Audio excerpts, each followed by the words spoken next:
Hello everybody, how's it going? Well, not in Paris anymore. I am in the Czech Republic. I'm in Prague. That's where I'm at. And it's so great to be back here. It's so great. I love it here. The cost is so much cheaper being in Western Europe. So anyway, I'm gonna flip the camera around. And there we are. So it doesn't get old seeing that astronomical clock there. It chimes usually every hour, but it never gets old. I just like seeing it. I just like the design, And as you can see, this is a very touristy area. Just watch your pockets. And usually, it's like fall right now as of this recording, and it's still crowded. It was crowded when I was here in July, or was it June? I think it was late June, early July or something. Yeah, it was crowded back then, and it's crowded now. This is like around early October as of this recording. But it goes to show that this place never gets old. I mean, look at this. Look at it. The craftsmanship. I mean, it's amazing. It's amazing. Amazing work of art there. Amazing work of art. Just love it. And just look at look at that right there. It's nothing like just walking around and excuse my language, checking stuff out,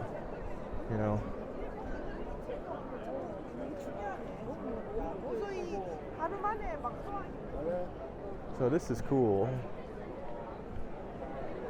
Yes, and here. All right, so let's get at it. The crowds here. All right, there we are. Go ahead and put the camera again.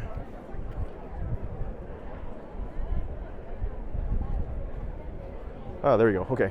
So I was having a little bit of a tummy ache yesterday, and usually what makes me feel better is like a little ginger ale or ginger candy or something.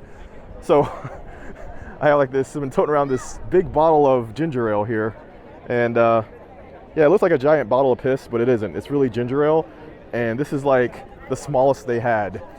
Trust me, I looked everywhere, and ginger ale is a rare commodity around here, supposedly.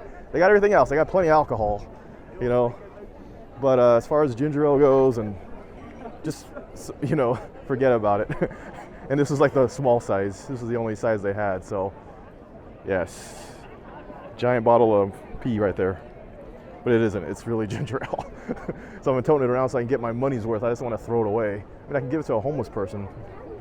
They might think it's piss though, and throw it away or something. Then I lose like my 90 cents or $1, or how much I ever paid for it. So yeah, this is just cool. Yeah, so I'll be here. I might take off and go to another town or something, because I kind of did the Prague thing already. I don't think I've done everything, but I've done most of everything, But yeah. So yeah, just one last gander here if I take off here. I just love it. I love it. City center. So yeah. So if you want to meet somebody here, meet up with a friend or something, this is the place. This is usually like the hot spot here. Meet up group, meet up a friend, somebody, a buddy, first date. This is where you meet here. This is like the go-to spot. An example of you want to meet somebody. So you want to meet that Tinder date on that app or whatever. There you go. This is the place to go. And it's right in the center. Things tend to be a little expensive in the center though. And so you try to get off the center, maybe slightly off. So that means like if you're looking for change to exchange, your euros into Czech crowns or Czech currency, don't do it around here. Just research it online, go to Google Maps, type in currency exchange, and then go ahead and look at the top rated ones, and those are the ones you want to go to with a good exchange rate. So for example, yesterday I exchanged $100 for Czech crowns, and the currency rate at the time was 2,295 Czech crowns to $100 US dollars. And then they take, they always take commission. So I took it, so I got 2,200 back, which was not bad at all. And then today I tried to do the same thing to a different place that's kind of close to here, and the guy was like, yeah, 11.90. I'm like, nope. 11.80 or something. I'm like, nope. And then he's like, why? I'm like, what were you expecting? 22,000, and it keeps going up and up, 2,200, and I just like walked away because he knew he was scamming me. He knew he was, you know? So always do your research first. Don't go to the first place you see. You know, you always want to do your research. Go to two, I always say shop around, go to 2 or 3 of them, at least 2 of them. And that way you're not getting ripped off, because it sucks when you exchange it, you're happy, you want to get money, and then you go to another spot and you learn you could have, just waited a little bit or went to another spot and got a better exchange rate, because they have to take commission. Haven't been any currency exchange anywhere where they don't take commission. You want to go for as little amount as possible. So don't go to the airports, don't go to the train stations, don't go to the bus station, you'll get a terrible exchange rate. Only if there's nothing available, that's the only spot, you're desperate, you need local currency, then do it. But I would say avoid touristy areas, train stations, bus stations, airports, you'll get crappy rates. Okay.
Okay, so we're back here, and so there is the water. The water's edge there. There's Prague Castle in the distance there, and there to the left is Charles Bridge. So I'm gonna cross that bridge. And I forgot what name that bridge is, but anyway, it's a small bridge. So Charles Bridge, unknown bridge, and then over here is a park. There was a guy with a dog earlier. Oh, there he is. He's on a phone break. So anyway, I would keep this on, but I got to save my battery. Got to save the juice, the energy there. But look how pretty. This is fall. The leaves are turning. I've never been here in the fall. I've only been here in the summertime. But look at this. For me, for a California guy like me, man, this is like rare, to see this stuff in California. Once you leave California, though, then you get the autumn, fall colors there. It's nice. It's nice. Really cool. And it's all nature. Oh, look at those. I didn't even notice those were there. Like giant forks or something. Let's see if we can find that again. Yeah, in the distance there. Okay. All right, so this is the beginning of the Charles Bridge entrance if you're coming from I think it's Prague 1, like the downtown area. And then you cross the bridge to the west part if you want to go to the Prague Castle. And it's darkened like that because a long time ago, I think the year 1200 or something, 1100. Getting the dates wrong, but I think the bridge was burned. I went on a walking tour a long time ago. And yeah, I remember hearing something like, yeah, the bridge was burned. So that's why it's blackened. And some of the statues, I'll show you, you'll notice that they're darkened. So yeah, it means the bridge was burned and they built it back or something like that. Yeah, but this is the beginning here. Big touristy area. Again, watch your pockets, watch your purse, because you never know what could happen. Yeah, another area to meet too. You see that change place, don't go there, because I know for a fact they charge high commission. You'll get ripped off. Prime example is don't go. So that's that. Okay, so just entered the bridge here, and you can notice the view here. Look at this view. This is like a postcard, like Hallmark, How epic this is. So notice the statues over there, how it's darkened. It's black because this bridge was burned years ago. Gosh, all these people, man.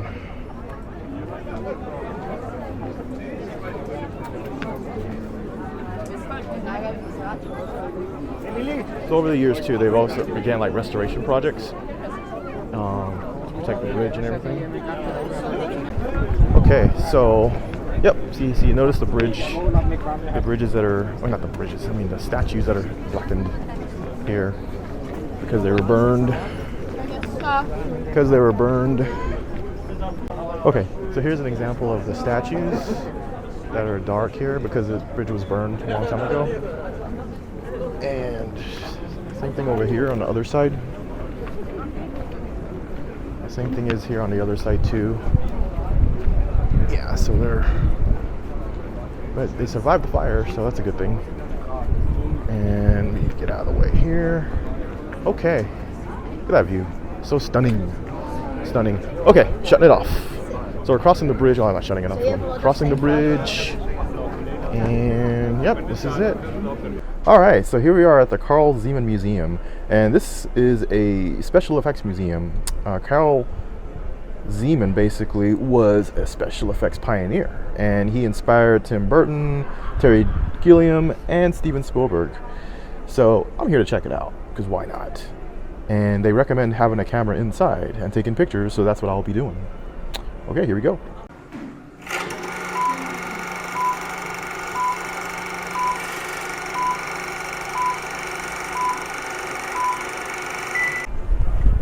Okay, so Karl Zeman. So he's one of the most significant Czech directors, screenwriters, and fine artists.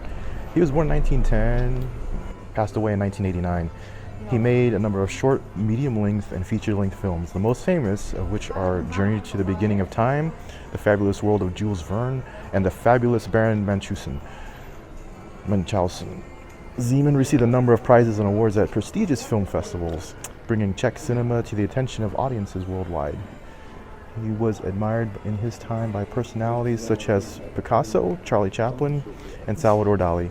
And his film work is still highly regarded, and the techniques he used are studied at film schools throughout the world, which is amazing. Pioneer, ladies and gentlemen, of special effects and inspiration for many filmmakers out there. Okay, so we're going to check it out and see what it's all about.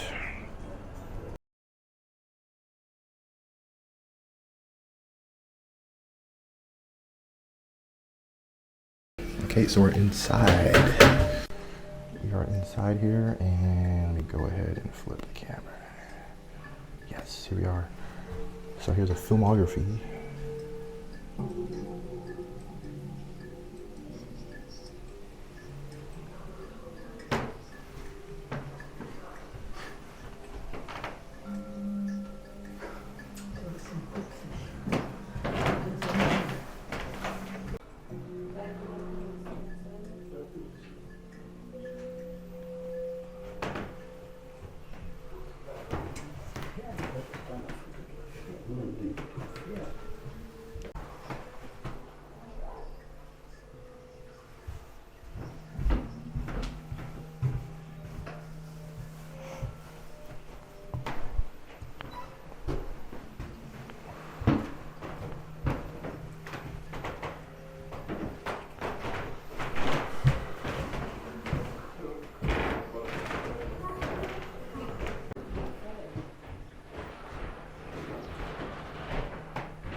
Well, so as you can see that this guy was stuffed. Look at these amazing figures here, and I'm saying this guy. Like I know this guy, yeah, he's a, nah. Isn't this cool? I mean, I grew up watching, like the old Frosty the Snowman and Rudolph the Red-Nosed Reindeer, little, this was always like Christmas Eve, these stop motion animation things, little things as a kid, and just over time, yeah. The thing is that there's so much creativity that goes into this, creating the puppets, animating the puppets, creating the set design, the construction, all that stuff, and then filming it, editing, and so much work that goes into it. It's a dedicated craft, something that I wish I could try to break into, but it's very hard to break in. I've tried. I mean, it's not too late, but stop motion is hard to break in. Unless you create your own stop motion little film, then perhaps, maybe. But if you're just looking just to kind of break in and without that, good luck. It's a small community, and the jobs are just very rare to get. The dream jobs, you know, like at Leica Studios or the studios that I think what's it called, Aardman Animations that make Chicken Run. Those are the dream jobs to get because they last long. Or anything with a major director. Those are like, was it Tim Burton when he did The Corpse Bride, and I'm trying to think of the other director who did one with the dogs on an island, the famous, what's his name? Anyway, he did, why am I drawing a blank? He's one of my favorite directors. Drawing a blank. His name is, but anyway, he did Asteroid City, and he did that hotel, I forget it. Anyway, I'm drawing a blank, but anyway, he did the one, Island of Dogs, I think it was called, and it took place in Japan. And yeah, those are the dream jobs to get. Good luck, you know, or the Guillermo del Toro one, Pinocchio. Good luck, you know, those are the dream jobs. Those last a few years, I think, at least. So those are the jobs you want. If you break in, you'll get, usually there's quick jobs like commercials or something, or TV, you know, think Robot Chicken, but you want the features, they last long. But this is amazing. Wow, I'm so glad I showed up to this place. See, I just love, that's one of the reasons why I see, you take a look closer here. I take a look closer and yep, there's the camera. This is back in the day. This is old school here. We're talking, let me see if it names a year, but anyway, I'll read it. It says, this technique allowed Zeman to combine live footage with stop motion animation. The basic process involves exposing the negative 2 or more times, letting the light reach only part time. The rest each covered by a mask or mat. After each set of exposures is complete, the negative is rewound to the beginning of the scene. The exposed part of the film is then covered, and the previously covered part of the picture is exposed to complete the action. That's amazing. It's amazing. So look at that. So there's the scene right there, what they're doing, and then here's the actual footage composited. So here we go. I don't know if you can see this. So there is this. Is it gonna play? Yep, there we go. So it shows the foreground and the background. And there's it's like a giant chicken, or there's the mammoth. There's the canoe. The rowers there. The pterodactyl there. Dinosaurs. So awesome. So special effects matte paintings. So I don't know if you remember when I went to that in Paris, the cinema, and it showed a little bit of compositing and stuff. This is in matte paintings. And if matte paintings are painting on glass, that's what they used to do, and kind of cheating with crafty perspective. But nowadays they do it, you know, you use Photoshop. You paint with Photoshop and you combine it in 3D and composite it in a compositing software. So they don't do matte paintings anymore. It's kind of a lost art. It's just sad. I wouldn't mind learning how to matte paint, you know. Oh, here we go. So here's a classic setup here. So this is what you would do. Here's your scene. There's the water. Here's your light right there. You need a light. Always need a light source. This is amazing. And there's the scene right there. So there's the scene what we were looking at earlier with the mammoth. And there, the kid was calling for help, basically. He wasn't yelling for help in Czech, I would imagine. Okay, where the film was shot. So here's this right here. So here's the scene we just saw here. Here's the crew, I'm assuming. Where the film was shot. So this film was shot was a perfectionist. It says Zeman was a perfectionist, and it led him to film and use his special effects to make the result correspond to the best scientific ideas then available about the appearance of the world in the various stages of prehistory. The film was shot near Zlin Studios and at other locations in Bohemia, Slovakia, and the former East Germany. So back in the day, I guess that's him right there. Karl, okay, it's all in Czech. Oh, that's his daughter. Karl Zeman's daughter, Ludmila, who played Ben in the film. Okay, okay, these are the actors. Okay, these are the actors that played the characters. Okay. Okay, now that that's out of the way. Alright. Oh, they even have pillows you can just sit. You can kneel or put your knee on or something. This is cool, man. A little shot list here. Each scene. Dinosaur eggs.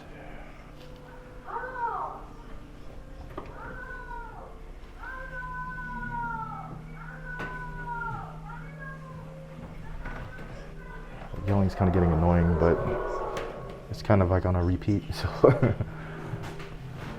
kids like yelling help in the movie here. So yeah, dinosaurs. Cool. Some of the props here. A little fly there. Giant log here. Let me see if this log is actually a log. Let me see. Yep, it's a log, all right. It's not fake. It's hollow inside.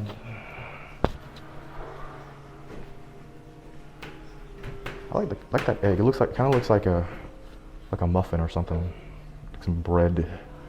But it's supposed to be a dinosaur egg. But is it a reptile or a bird egg? We don't know. I think it's a dinosaur egg. Wait, hold on a minute. Is this a real egg? It says the dinosaur laid hard-shelled eggs like reptiles and birds. Guess the weight of one such real fossilized dinosaur egg.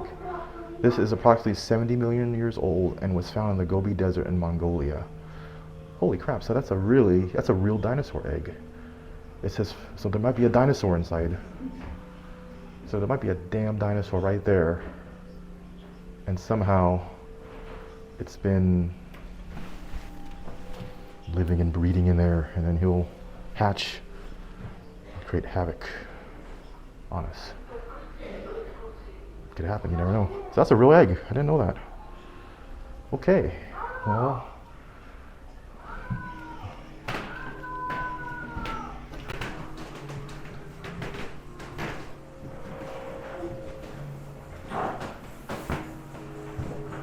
All right, more stuff here.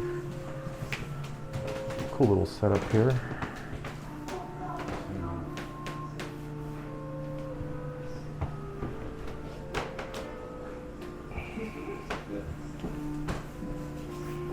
Look at this setup here. A little submarine thing going on.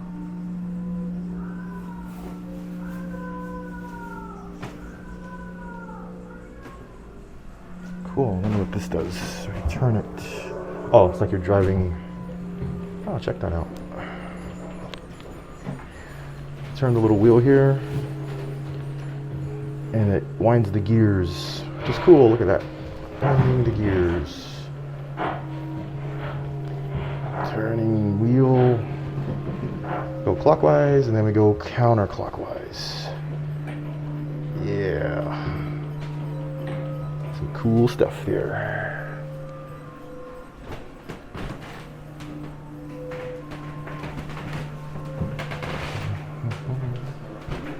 Cool. Let's see if I can look through this little scope here. Oh, wow, that's cool. Submarine here. I like that submarine. Look at that. Cool submarine. Huh. I may have to like go online or something and check. Look at all this. So this is basically in that this movie here. Isn't that cool? Look at this. I'm gonna have to like check these movies out. I didn't even know like this really existed. You know, little treasures, man. Little treasures. Okay, so more stuff here. Got a little radio, little vintage radio there. Little helmet here.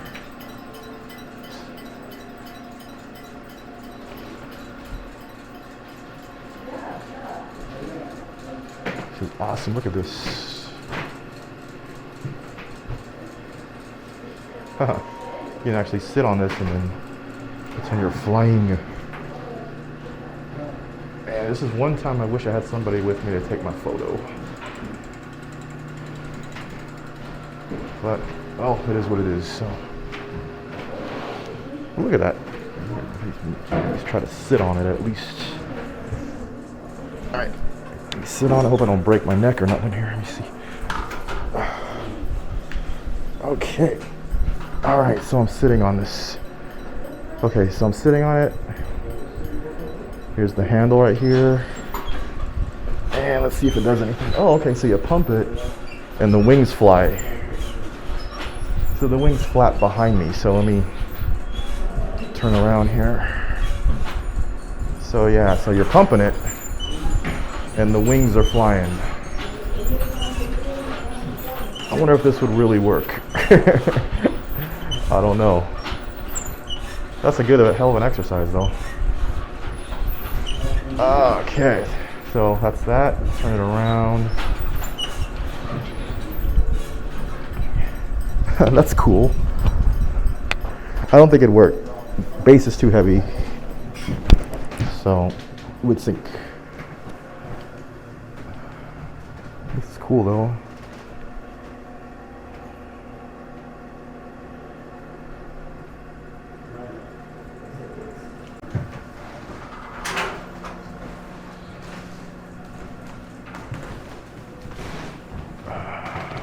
More stuff.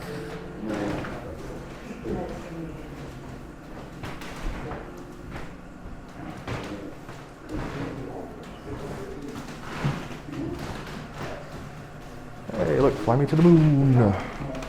Trip to the Moon by George Méliès. Hey, this looks familiar, huh? Ha ha ha ha ha ha. Astronaut costumes from the film. Fly Me to the Moon? Wow. Or was that something else? Oh no, this is The Man on the Moon by Karel Zeman. Okay. I was like, wow, pretty advanced back in 1902.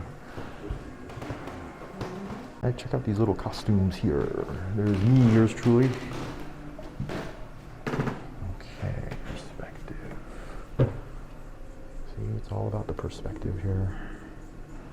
So using flat scenery and matte paintings in front of the camera, Zeman succeeded in creating a perfect illusion of perspective. So it's all about crafty perspective here. It's a tracking shot, preparing a perspective tracking shot in the animation studio. This is so cool. I think I should have been more aggressive. Try breaking the stop motion. It's not too late, but I think stop motion is, you know, bridges the line between live action and animation.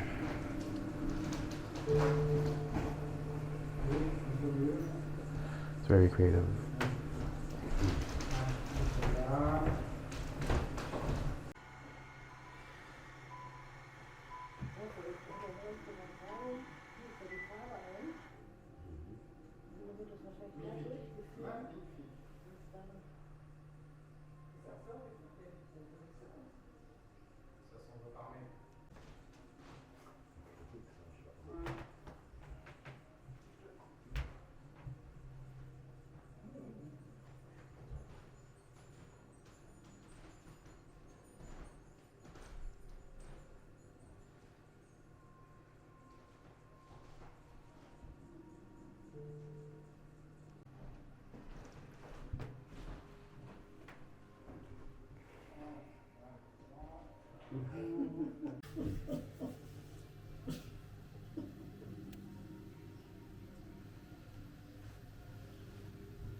Das ist auch gerade durch den Rahmen durch.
Okay, so this last version here is about Zeman's last films. He delved into animation, cutouts. He did still did a little bit of the live action, but mostly animation. He dived into, and his daughter basically continued in her father's legacy. She, just reading a little bit, she lives in Montreal now. She helped found this museum here in Prague, and she worked on films too. You know, continue on the legacy here, which is awesome. And she teaches at a school, I think in Canada somewhere. And she's written several children's books too. So yeah, so that's it pretty much. And then the next room over here we have a little gift shop. So here, this would have been awesome to do. This is like a little stop motion animation thing where you do little cutouts. So you have your cutouts right here, and you just move it around, you know, and hit the little clicker camera right there. And then once you're done moving, you hit play and it animates, but it's broken. So we can just look right now. And then Mr. Zeman died it was like April 5th, 1989. So yeah, but what a legacy. What a legacy. See, you just never know one person, you know. One person can make a difference, you know. You know, can you imagine if he wasn't around? You know, let's say he threw in the towel and said, "I don't want to do this anymore." And, you know, what could have been? What would have happened? You know, yeah, other people would have came around, you know. But everybody's got their certain style, how they do things, you know. They have their certain style, how they do things. You know, every director's not the same. They're very different, you know. Creative people are different, you know. So yeah, can you imagine if he just said, "No, I don't want to do this," or he got sidetracked, or, you know. But look at this legacy he left, man. You know, because if you know, going back to my older videos where, you know, I felt bad and everything, and the world sucked and everything, but you know, when you're feeling bad, you know, don't throw in the towel. You know, keep going at whatever thing you're trying to accomplish, your craft, you know. And because the thing is, if you're not around, and what could have been, you know, what could have been if you're not around, or if, you know, you decided to do something else, you know, you never know what could have been. Well, unless you know, if you're watching this 100 years from now, and there's time machines available, yes, you can probably go back in time and change stuff, but as of this recording, that does not exist. It's only fantasy right now. But anyway, yeah, just stick to your craft and whatever you're pursuing, because you just never know what could be in the future. You know, you can inspire others. You can inspire others with what you're doing, just being around, you know. But yeah, this is amazing stuff here. So this tells about his daughter, Ludmila. So, okay, that's it. Here's the gift shop. I don't think they're gonna allow me to film in here, so I'm gonna turn it off. Bye-bye. Okay, so that's it for the museum here. It was great. It was pretty fun. Really fun. I met someone chatting with the cashier. She's very creative. I'll go ahead and put her Instagram on here. She has great artwork. Very inspirational. So anyway, the museum was amazing. It's such a wonderful man and filmmaker. Inspired many generations. So anyway, I think that's gonna be it for right now. I gotta check into my hotel. So anyway, it's been fun, and yeah, we'll chat with you later. Bye-bye.